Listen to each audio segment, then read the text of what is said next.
Hello, can you hear me?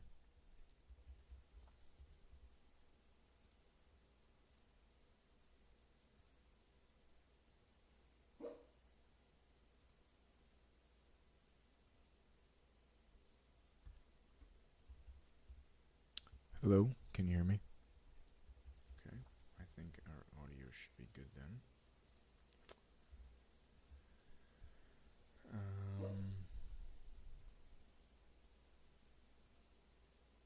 What is studio mode? Oh, that's cool. I didn't really want that. Hello, can you hear me? Okay, I think our audio should be good then.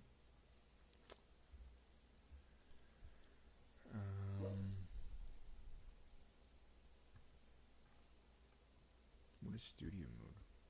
Oh, that's cool. I didn't really want that. Hello, can you hear me? Whoa. Okay, why is it doing that? Our audio should be good then.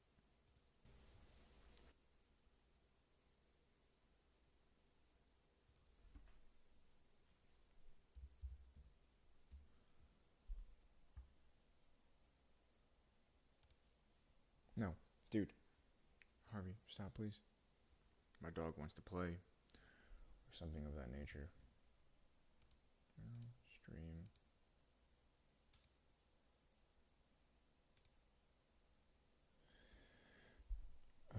Okay. I don't really know how to get the latency down. So if anyone knows how to do that, please let me know, because I think it's about, I don't know, like 60 seconds or 45 seconds or something like that for that to show up like on YouTube. But nevertheless, and it's really blurry right now, so that's awesome. What's up there? Oh, I don't know. It's not blurry here. Weird.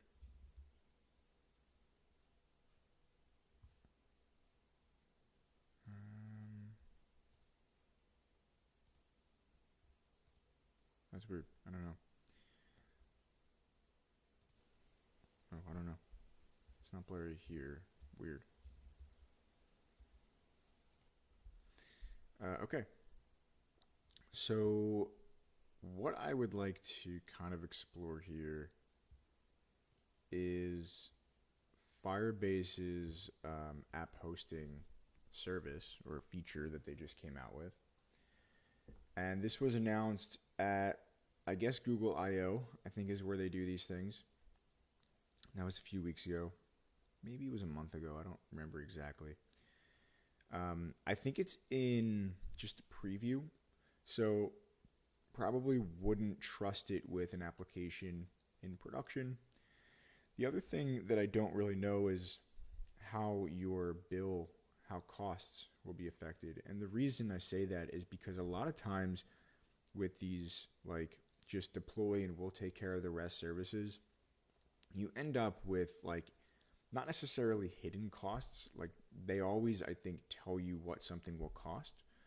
But because the service is made up of multiple smaller disparate services, sometimes it can be hard to really get an idea of what your bill will be at the end of the month. It's one thing to say, like, so for example, Firebase pricing. So if we have this here, this Firebase pricing page, and they'll tell us like app hosting, right? Like this entire section here. And it's fine. Like we've got, we can see uncached outgoing bandwidth, cached outgoing bandwidth. We have the caching, and it's fine. Like we can see this hosting here. But then down here under cloud products, these are all of the other cloud products that are going to be used. And if we go to all of these or any one of these, there will be their own pricing strategy or their own pricing tiers and numbers for each one. And then they have this calculator. And if we go to the calculator and do new estimate, I was trying to do this earlier. Cloud Run, I think, is there, and that's fine. App hosting is not there, which kind of makes sense because it's a collection of other services. But in my opinion, it would be ideal, the best user experience, if they had an option for cloud hosting and you can just put some stuff in that basically says like, this is how many times I deploy, this is how many users I have, how many views I get on a daily basis or a monthly basis. And it could kind of just figure out for you what the price was going to be instead of you having to go and piece together all these things. The other reason is because Cloud Build, let's take Cloud Build for example. If I recall correctly, Cloud Build's not here. So now all of a sudden, this calculator is not that useful to me, which is a bit frustrating. And Cloud Build uses artifact registry. Actually, wait, it uses artifact registry pricing. So let me see here. Artifact, did I spell that right? I'm assuming that I did. Artifact registry. First off, that's not right because this line right here says artifact. This is backwards. Artifact registry and Cloud Build pricing should be switched. But either way, neither of them is available. Like neither of them is available inside of this calculator. What about Cloud Logging? Cloud Logging is not available either. So the calculator is not all that useful in this case. I mean, it kind of leaves you with needing to go to each of these individual things and kind of put in these numbers yourself and do some like napkin math essentially. I think it's not a great experience. It kind of reminds me of like, first off, there's Harvey, we're not doing this now. I know that AWS has AWS Amplify, which I think is oftentimes compared to Firebase, and it may very well be the most comparable thing to Firebase. But the app hosting that Firebase is announcing kind of reminds me even more so of Amplify, because Amplify is like even more of a black box. You just kind of ship your stuff. You like commit your code, you send it up, and it does everything for you. It does everything for you, even down to like the database stuff, like creating the API for you, a GraphQL API, so that you don't have to do anything. It's quite interesting, I think. But it is so much of a black box that I think sometimes it can be not great. Then I know there's Vercel. I've heard it pronounced both ways. They are the creators of NextJS, and they have their own hosting platform, which is how they make money. But I've heard a lot of horror stories in regard to Vercel that people either they don't configure something correctly, or maybe they configure it perfectly, but in any case, like once you get to the point of maybe I don't know the exact details, to be honest. But I know that like I've heard of people saying that, okay, well, I paid $20 a month, but then like all of a sudden, whatever the deal was, whatever their situation was, they ended up with like this massive unexpected bill. And Firebase app hosting in that way does kind of worry me a little bit. To be honest, it really does. And as long as what I currently have everything set up to be using, which is just normal Firebase hosting with the experimental framework feature that kind of takes care of everything, I don't really see myself switching to app hosting unless there's some compelling features that really make it necessary. And maybe we'll discover those features in this. I don't know. In this little exploratory live stream, which probably won't be the only exploratory live stream on this topic, but it's just something that I was kind of thinking about. And in any case, I'd kind of like to try it out. So let's create YouTube Next.js. So I'm going to create this. We don't need Google Analytics. You know what? Never know. We might want it later on. Select an account. I'll do YouTube, I guess. So while that is going, I have some questions here that I kind of wanted to have answered, which I need to find where those questions were.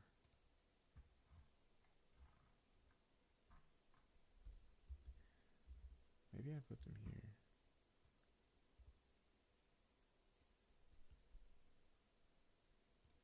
Here we go. Here are the questions that I would like to have answered during this exploratory process, this live stream. So the first one is how will my day-to-day, by using Firebase App Hosting, how will my day-to-day as a developer change when using Firebase App Hosting versus Firebase Hosting? How will my costs change? Question number 2.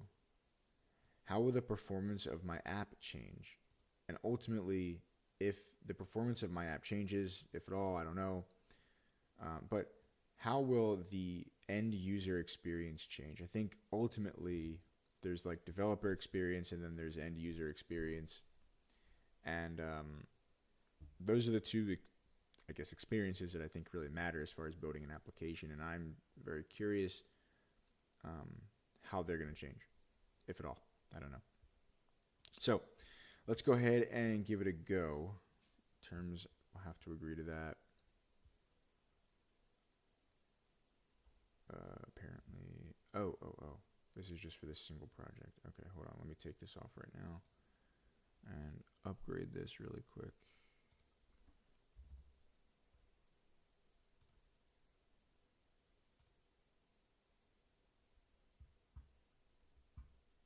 Okay. So apparently this has to be on the Blaze plan, which is the one that basically you just kind of get a bill at the end of the month. So let's do get started. And I guess with that, we'll also need to create another GitHub repository. Let's do GitHub. Hold that thought. Oh, you know what? That's... Oh, wait a minute. Hold on. I might actually not be able to do it here. I might have to do it on my personal account. Reason being YouTube.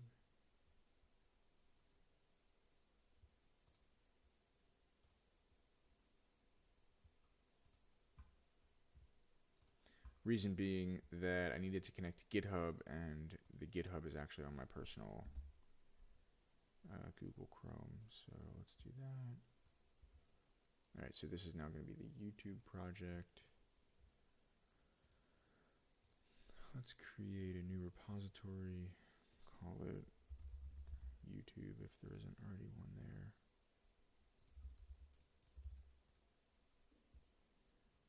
We'll do public. Actually, oh, we can always change that. Okay.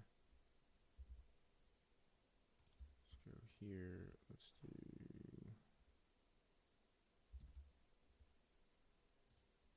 I don't know. Let's see. Let's get started.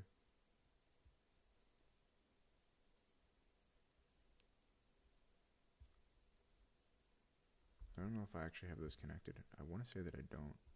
Yeah, I don't. Okay, give me 1 sec. And then I think we should be good. I understand. Okay.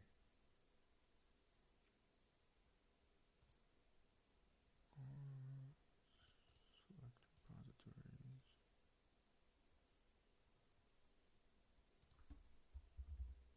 Oops.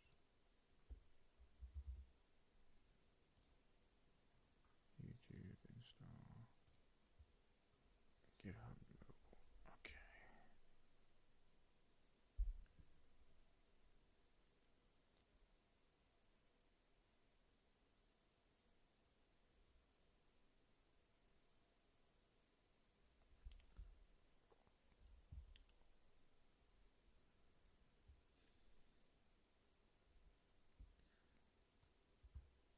Wait a minute. Is this? Okay, there we go. Now I think we're good. Next.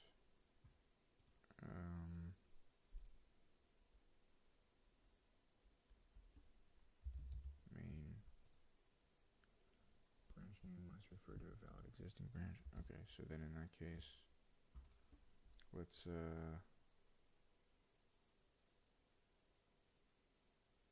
I guess we'll just put it here. Let's do make directory YouTube.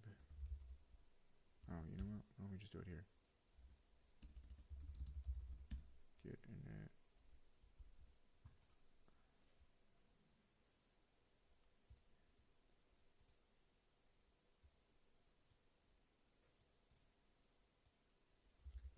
just do this. Failed to push. Don't have anything.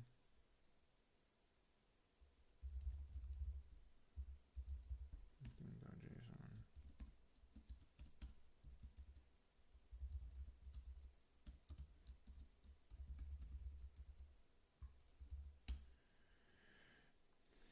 Remote origin already exists. Remote origin.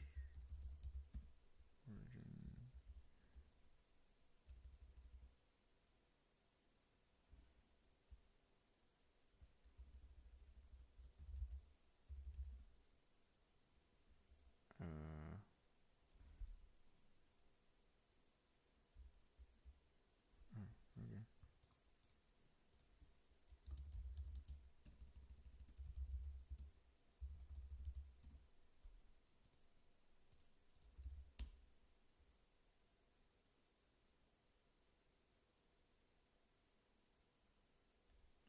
What does that mean?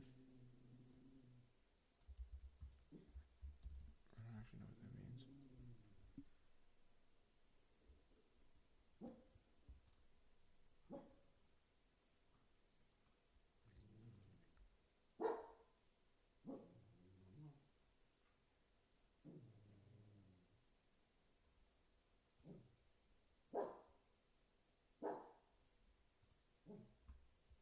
Sorry, that's my dog. Thinks he's a guard dog or something like that.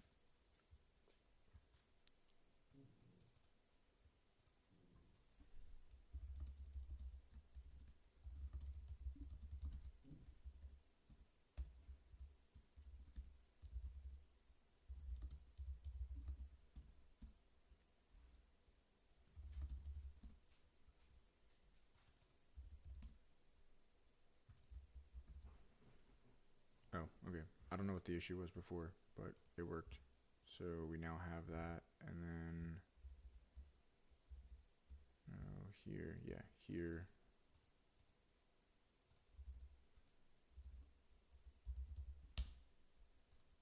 Root directory.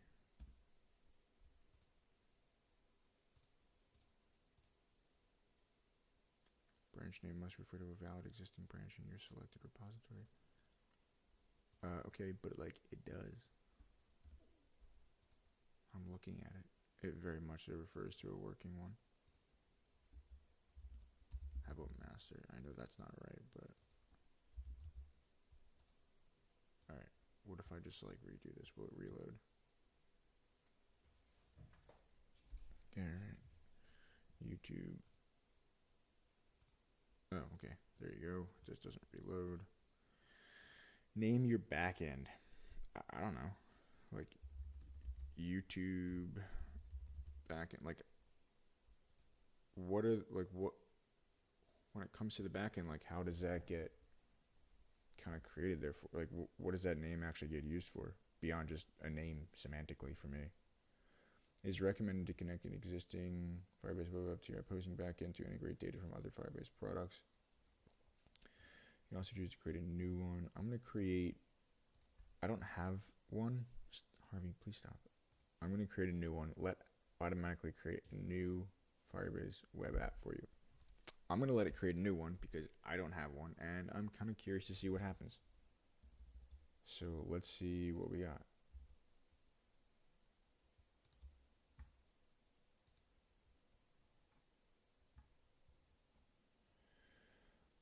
I don't know how long that'll take, but let's see. I'm kind of curious to see what happens. So let's see what we got. Is there a way, so using this microphone,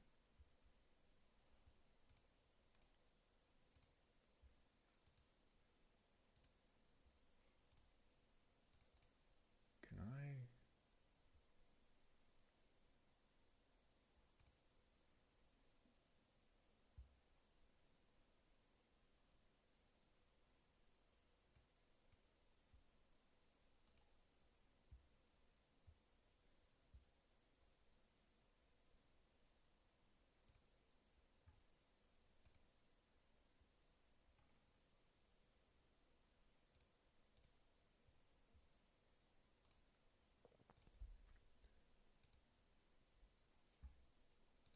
Let's use this instead, maybe.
All right, let's see if that audio works. Hopefully it does.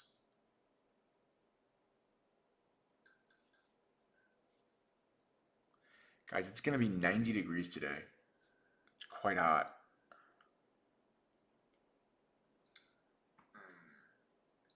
All right, let's see if that audio works. Yeah, that's good enough. Hopefully it does. I don't know why it's not that clear. I mean, I'll have to look into that. Guys, it's gonna be 90 degrees today. It's quite hot. All right, cool. So, yeah, that's good.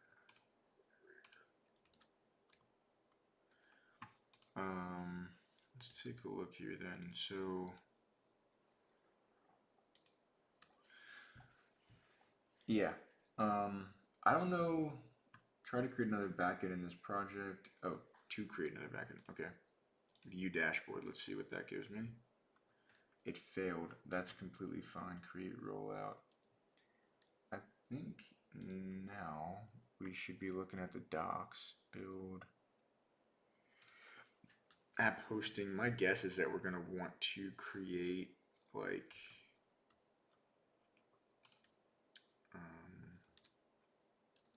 we're going to want to actually maybe create a NextJS app here, potentially. But I don't know. Don't completely know.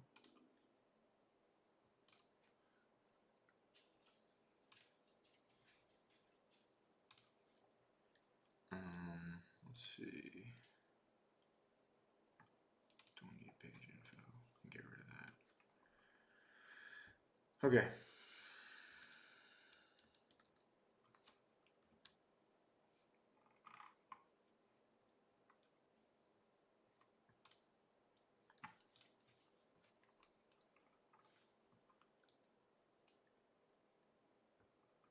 Let's see here. How's it work? Okay. Firebase console.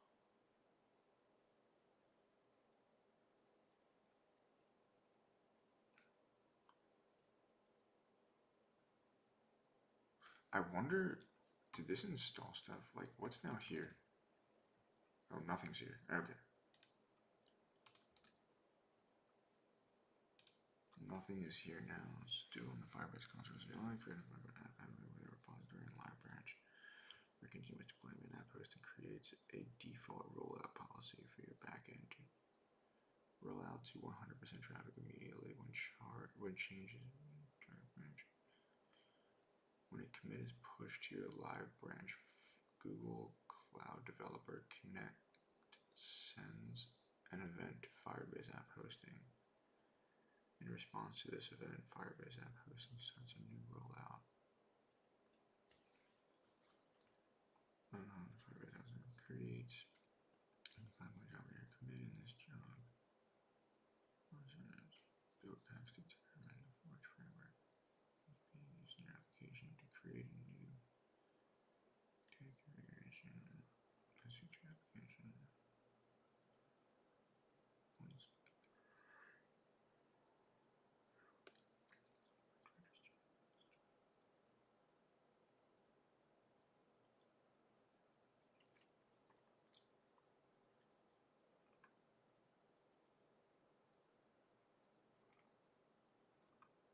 Okay.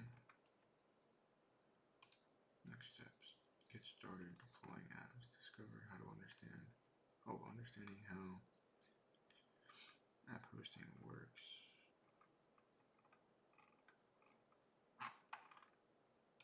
Understand app hosting costs. You can use the Blaze plan.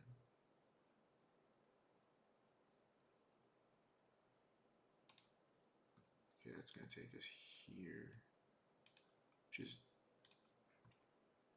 not that useful because, as discussed earlier, everything's kind of all over the place.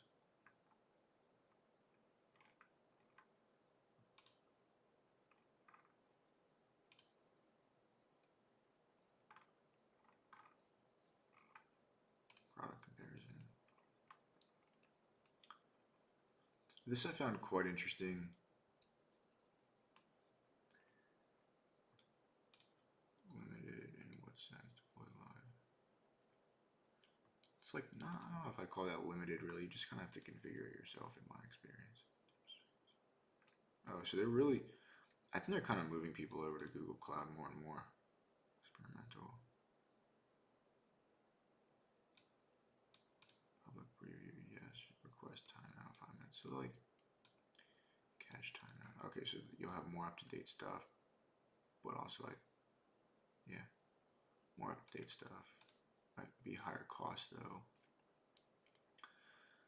Stale while revalidate cache control. Static content origin replicas. Dynamic content. Oh, okay. Oh, is this? No, never mind. Built-in. Build process reproducible environment. Fault tolerance. Oh, sorry. Preview content. No.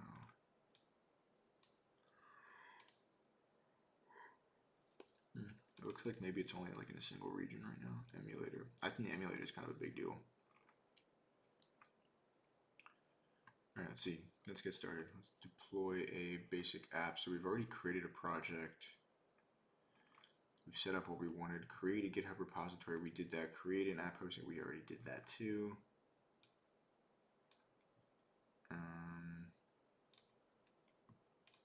I guess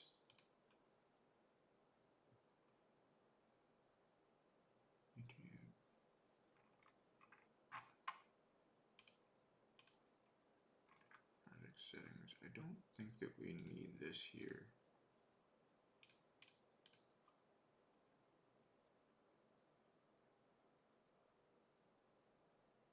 Yeah. Oh, you know what? This is irrelevant. We can do this later. Oh, and this is our backend that it just created. Okay. I wouldn't worry about that. I can always delete it and make a new one.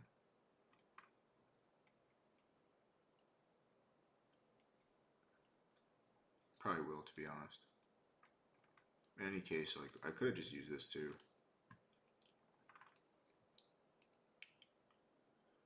Okay, app hosting. View dashboard. Let's go back there. So we created our backend. View the deployed app. Presumably, when you create a backend, Firebase gives you a no cost subdomain where you can. So, next steps. Configure backend, configure read and view logs. So, do I just like create whatever, like whatever I want here? Like, would I just do NextJS? Like, would I just create a new one? Get started. Let's do that.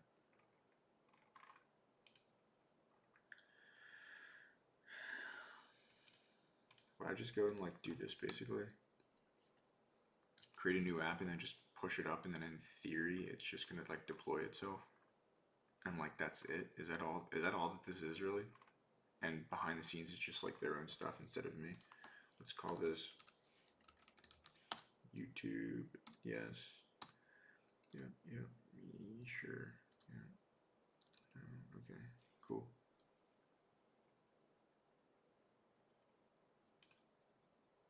But I think that I want all of this stuff to be... Oh, it's still going. Okay, my bad. Okay. Oh, jeez.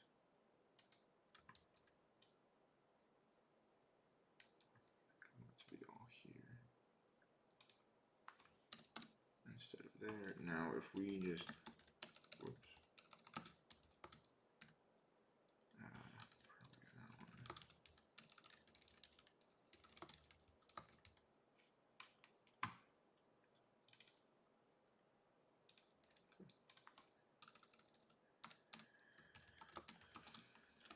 Commit, create, next app.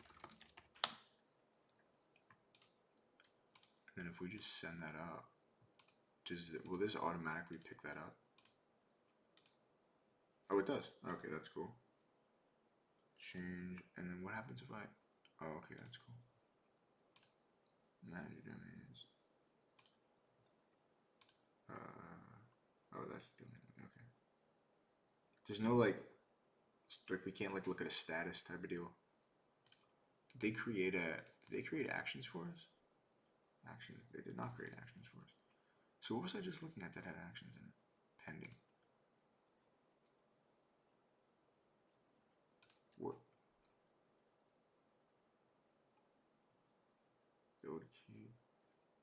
Oh, that's so interesting. Okay, that's cool. Okay, let's see how that's going.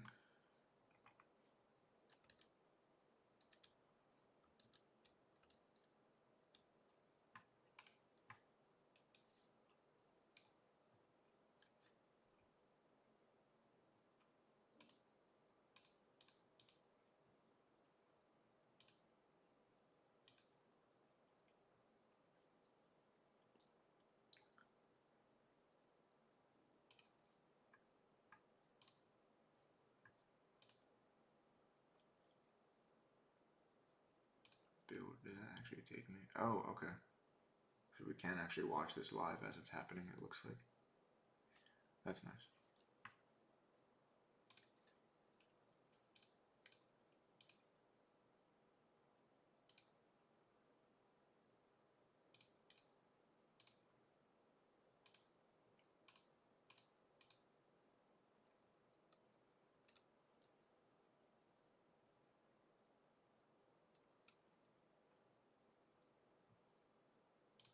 Okay.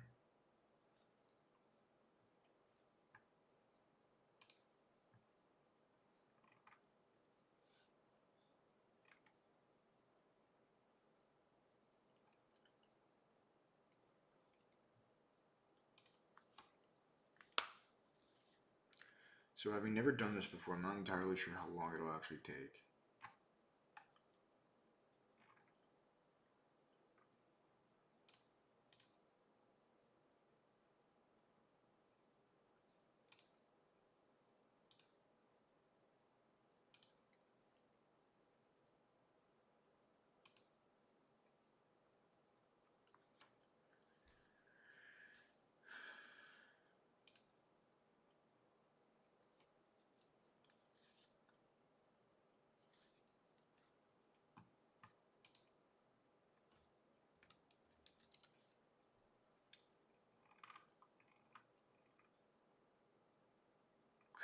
If anyone else has actually used Firebase App Hosting already, I would love to hear about your experience. Like, how did it actually go for you? What do you have running on it? Like, have you deployed it in production? Very, very curious to hear about your experience. It seems to be like, I don't know, just the start of a new kind of like platform within Firebase that they want to create. But it also seems as though it could end up costing more than just standard Firebase hosting.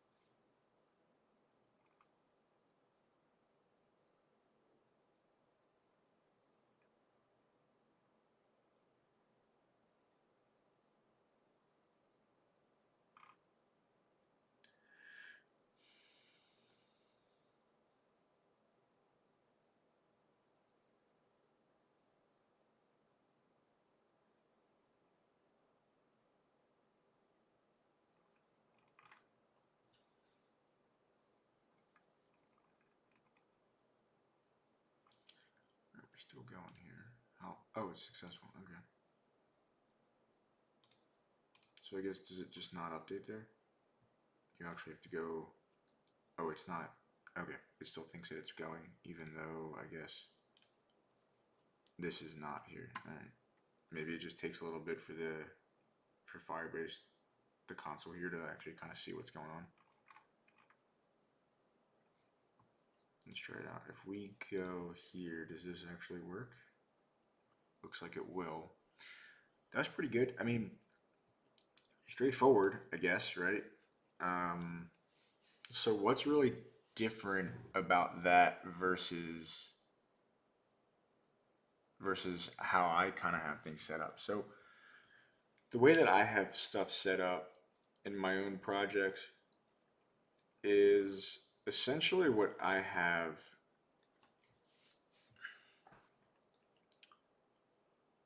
So I use, let me see if I can show you this. Oh no, wrong place. Let's go over here. Actions, let's go to our most recent one.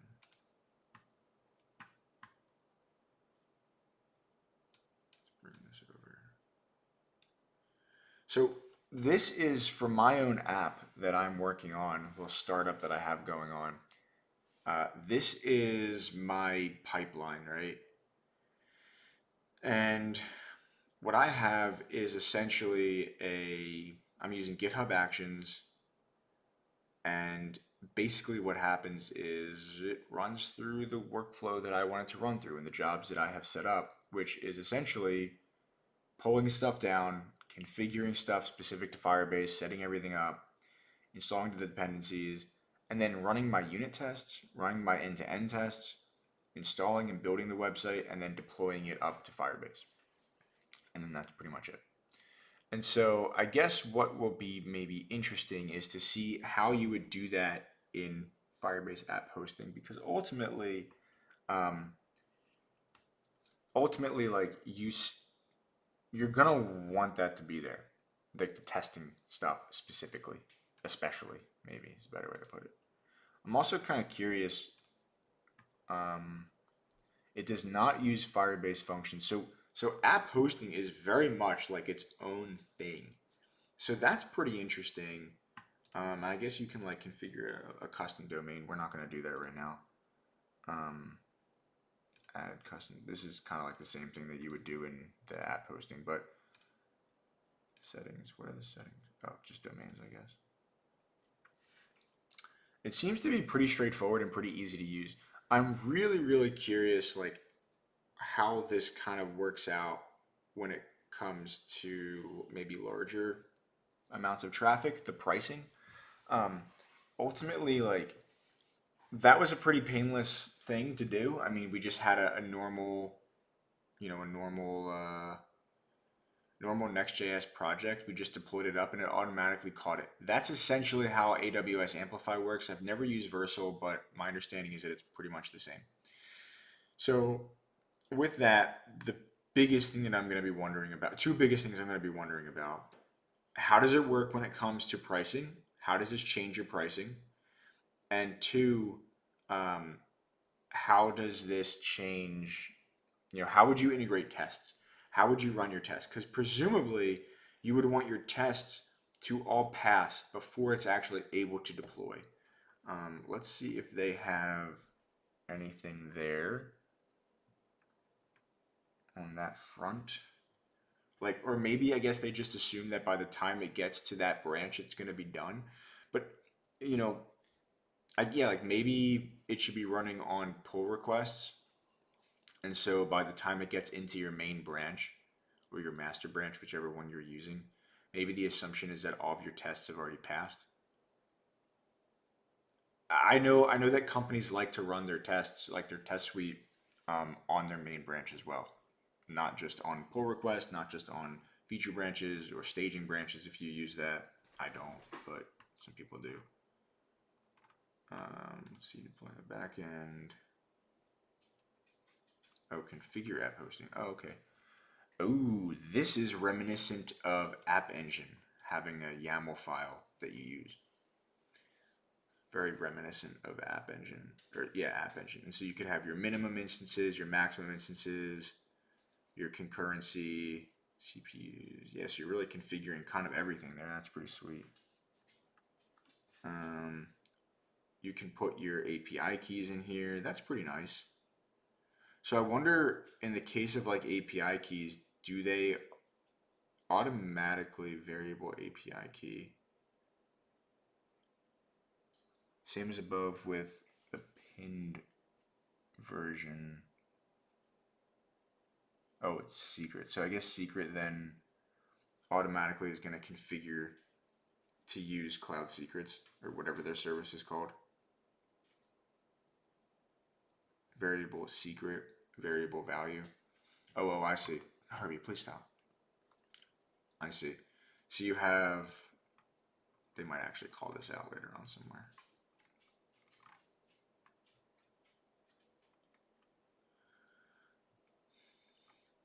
Valid variable size are comprised of store and access secret parameters.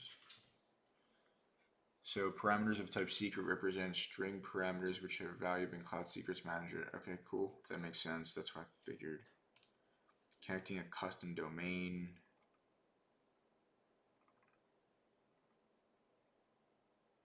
Yeah, it seems pretty straightforward as far as like what it was before as well. Manage rollouts and releases. That's an interesting one. Let's do that. Let's see. So manage rollouts and releases. If you have automatic rollouts enabled every time you push a new commit to live branch, new GitHub repository app hosting automatically rolls out a new version of your app. You can check the rollout status in the Firebase console or in the app hosting GitHub check. Where was that? The app hosting GitHub check. Where's that?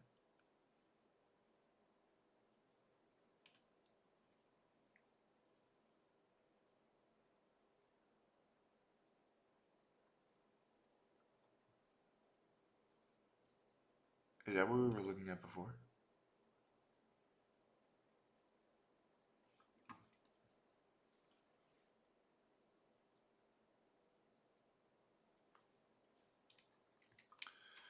View rollouts. Provides access to detailed information about all rollouts in your app in app hosting tab. The view dashboard for the backend you'd like to see. The dashboard displays information about the current rollout along with a table listing. Okay. Each rollout contains a git commit version. Yeah, I really just want to know about, can I do hosting with unit test? No, sorry. Firebase App Hosting with unit test. Build unit test. Security. Build unit test. Testing security rules. No, that's not what I wanted. Testing that locally. How do you get, no, that's not going to be it.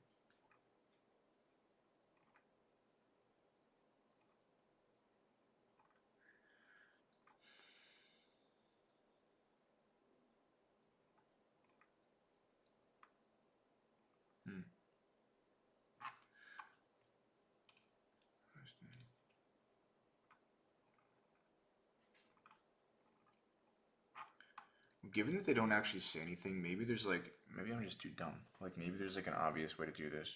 Maybe you wouldn't change anything.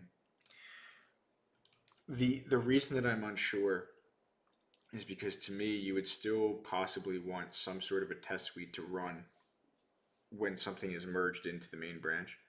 And so you wouldn't want to just kick off this thing immediately. You would first actually want some sort of test to possibly run before the deploy happens. Harvey, please stop. Execution details is probably not going to be where we want to be looking.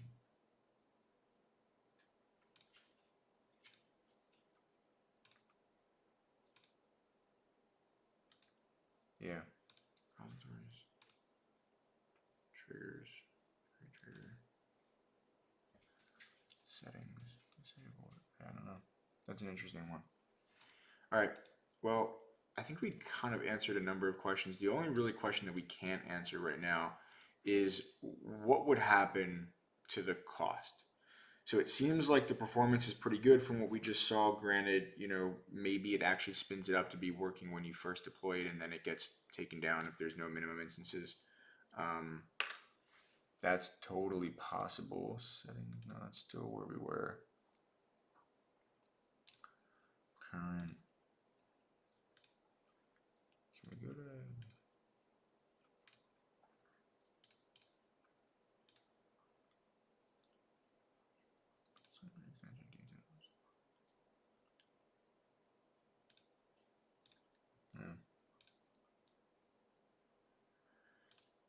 that's not what I wanted. Change details. No, that's not it.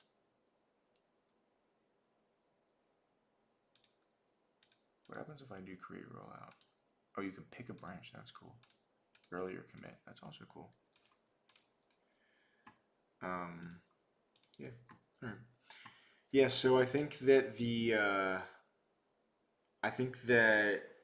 our questions around cost we're probably not going to be able to answer until you actually have something running, which is a bit unfortunate that the calculator that they provide is not really that great. Leaves a bit to be desired, I would say. And then the other thing is, in terms of like developer experience, seems pretty straightforward. You just, you know, probably put your PR in just like you normally would, and then it kind of just, once it gets merged in, it's probably good. I still am curious about what happens with the set with tests. So like your test suite, unit tests, end-to-end tests. What happens with those? Like when would those run? How would they run? Again, and I stress this a lot because it's very important and you can easily get burned on this. It's very necessary to be able to run at least some tests on your main branch before things are deployed, because once things are in your main branch, that's kind of it. Like they're going out if they haven't already. So you want to make sure that you can run some sort of tests on that branch, especially because a lot of different things are going to be coming in there, right?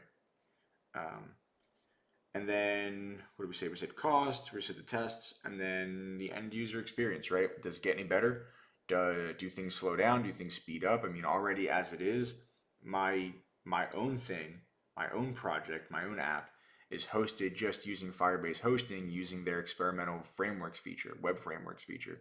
I haven't had any issues. Sometimes it can be slow, but I find that it's slow really when there's a cold start, which happens, not when, you know, but never really anywhere else.